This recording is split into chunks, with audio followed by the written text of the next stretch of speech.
जैसे ही सरिता जी के फ़ोन की घंटी बजी, फ़ोन की स्क्रीन में नाम देखते ही सरिता जी का चेहरा एकदम से फीका पड़ गया। डरते हुए उन्होंने फ़ोन उठाया। बस फ़ोन उठाकर सामने की आवाज़ सुनती रही। शायद सामने से फ़ोन कट गया तो उन्होंने फ़ोन रख दिया। किसका फ़ोन था मम्मी जी? सरिता की बहू आकांक्षा ने पूछा। दामाद जी का था बहू, बस ऐसे ही हाल चाल पूछने के लिए फ़ोन लगा दिया था। सरिता जी ने नज़रें चुराते हुए कहा। आकांक्षा की शादी को 6 महीने हुए थे। ससुराल में पति संजय, सास ससुर और एक विवाहिता ननद सुजाता थे। ननद की शादी हुए 2 साल हो चुके थे। आकांक्षा इन 6 महीनों में समझ चुकी थी कि सुजाता के ससुराल वाले जरा तेज स्वभाव के हैं। आकांक्षा, आकांक्षा यहाँ आओ। आकांक्षा का पति संजय चिल्लाया। क्या हुआ, क्यों चिल्ला रहे हैं आप? देखो काम वाले ने क्या किया। ड्रेसिंग टेबल का मेरा सारा सामान यहाँ से वहाँ रख दिया। काम वाली से कैसे काम कराया जाता है यह तक नहीं आता है तुम्हें, जाहिल औरत।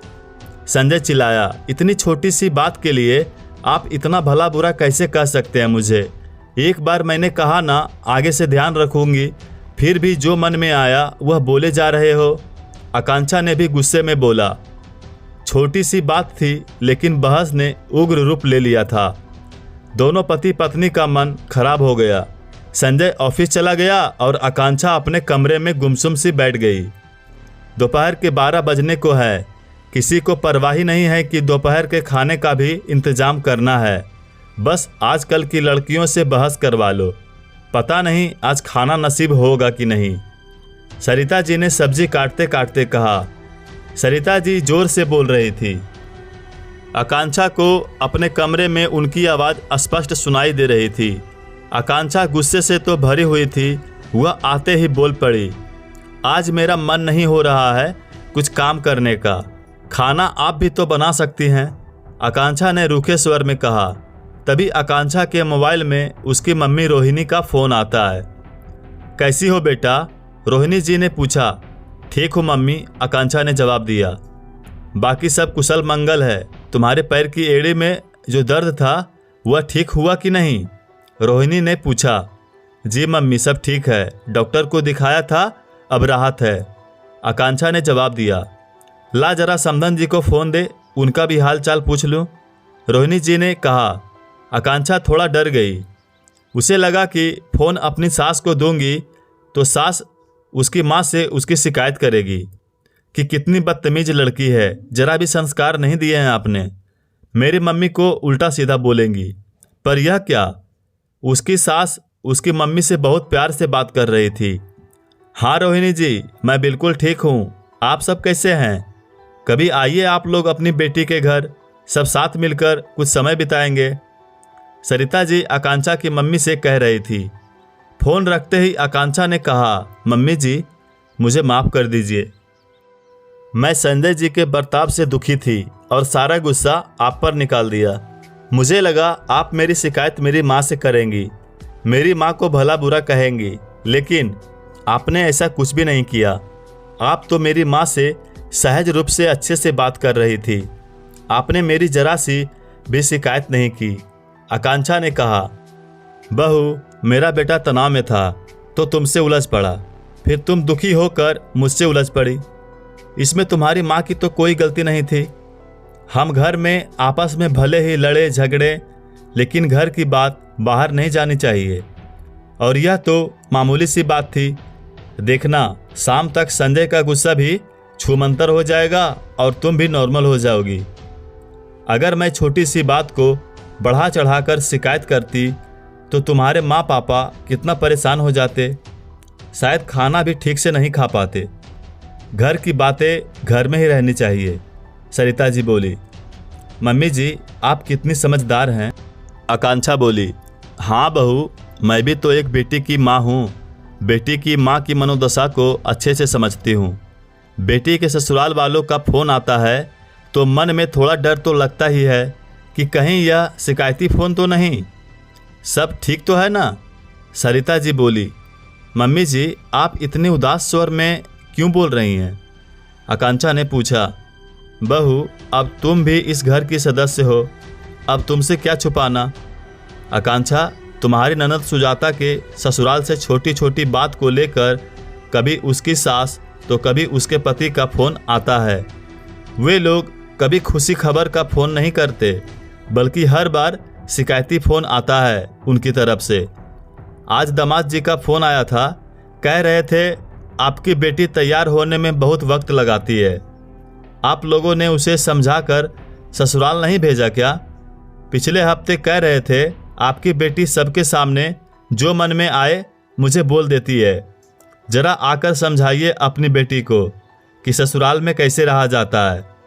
वह भी तंज कसते हुए क्रोध भरे स्वर में अपनी बात रखते हैं।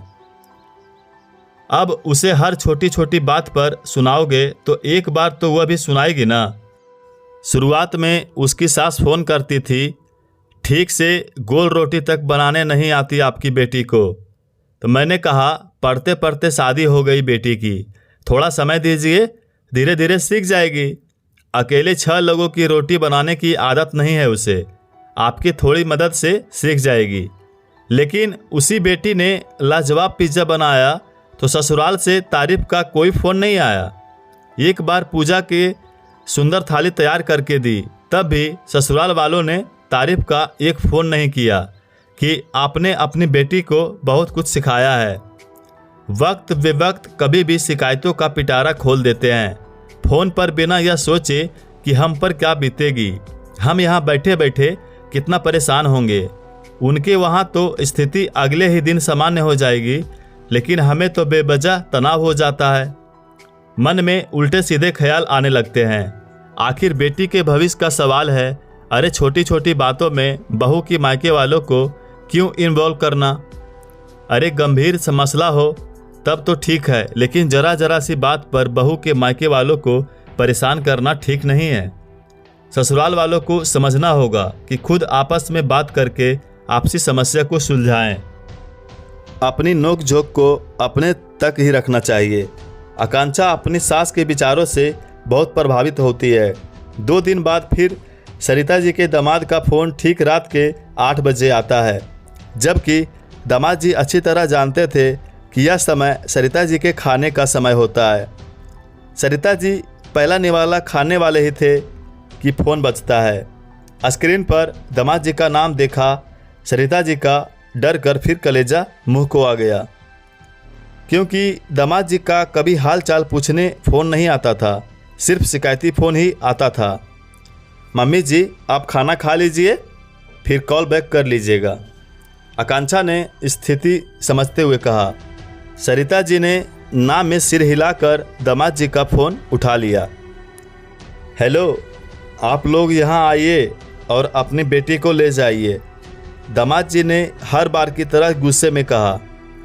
जो भी हुआ हो यह आपका घरेलू मसला है, आप सब मिलकर उसे सुलझाएं। इसमें भी अगर कोई परेशानी है तो भेज दीजिए सुजाता को यहाँ। अगर हम आपके घर आते हैं तो तब भी कहा जाएगा कि हम बेटी के घरेलू मामलों में हस्तक्षेप करते हैं। आप समझदार हैं, आपके माता पिता समझदार हैं, आपके और भी रिश्तेदार होंगे, आपस में मिलजुल कर सब सुलझा लीजिए, सरिता जी ने स्पष्ट रूप से कहा। बात सिर्फ इतनी थी कि छत पर सूखे कपड़े सुजाता ने नहीं उठाए थे, क्योंकि उस वक्त पड़ोस की बहू किसी काम से उनके घर आ गई थी। सुजाता की सास उस वक्त बाहर गई थी। वापस आकर बहू को गप्पे मारते देख गुस्से में खुद छत पर कपड़े लेने चली गई। इसी बात का राई का पहाड़ बना दिया कि बहू को घर के कामों से कोई सरोकार नहीं। ऑफिस से आकर सुजाता का पति भी माँ की बातों में आकर उस पर बरस पड़ा। सुजाता ने कहा, मैंने तो माँ जी से कपड़े लेने नहीं कहा था, देर सवेर मैं ही उतार लाती। इसमें इतना बड़ा इशू बनाने की क्या ज़रूरत थी? उनका इतना बोलना था कि दामाद जी ने सुजाता के मायके सरिता जी को फ़ोन लगा दिया। इस बार सरिता जी ने दामाद जी से डरने के बजाय समझदारी से बात की। छोटी छोटी बातों में पत्नी के मायके वालों को इन्वॉल्व करना ठीक नहीं है, क्योंकि कभी कभी इससे स्थिति और भी ज़्यादा खराब हो जाती है। अगले दिन सरिता जी की बेटी सुजाता का फ़ोन आता है। मम्मी, घर में सब सामान्य है, मेरे पति मुकुल भी कह रहे थे कि अब से तुम्हारे मायके शिकायत फ़ोन नहीं करेंगे। बेटी की बात सुनकर सरिता जी के जान में जान आई। दोस्तों, कई बार बहू की शिकायत उसके मायके वालों से किए बगैर ससुराल वालों को 2 वक्त का खाना हजम नहीं होता। वह इसलिए शिकायत करते हैं कि लड़की वालों को किसी भी तरह से परेशान किया जाए, उन पर हर वक्त दबाव बनाकर रखा जाए, जबकि यह गलत है। ससुराल वालों को अपने मसले खुद सुलझाने चाहिए। आपसी झगड़ों में बहू के मायके वालों को घसीटना गलत है। आपकी क्या राय है इस कहानी के प्रति? आप हमें कमेंट के माध्यम से भी बता सकते हैं। धन्यवाद।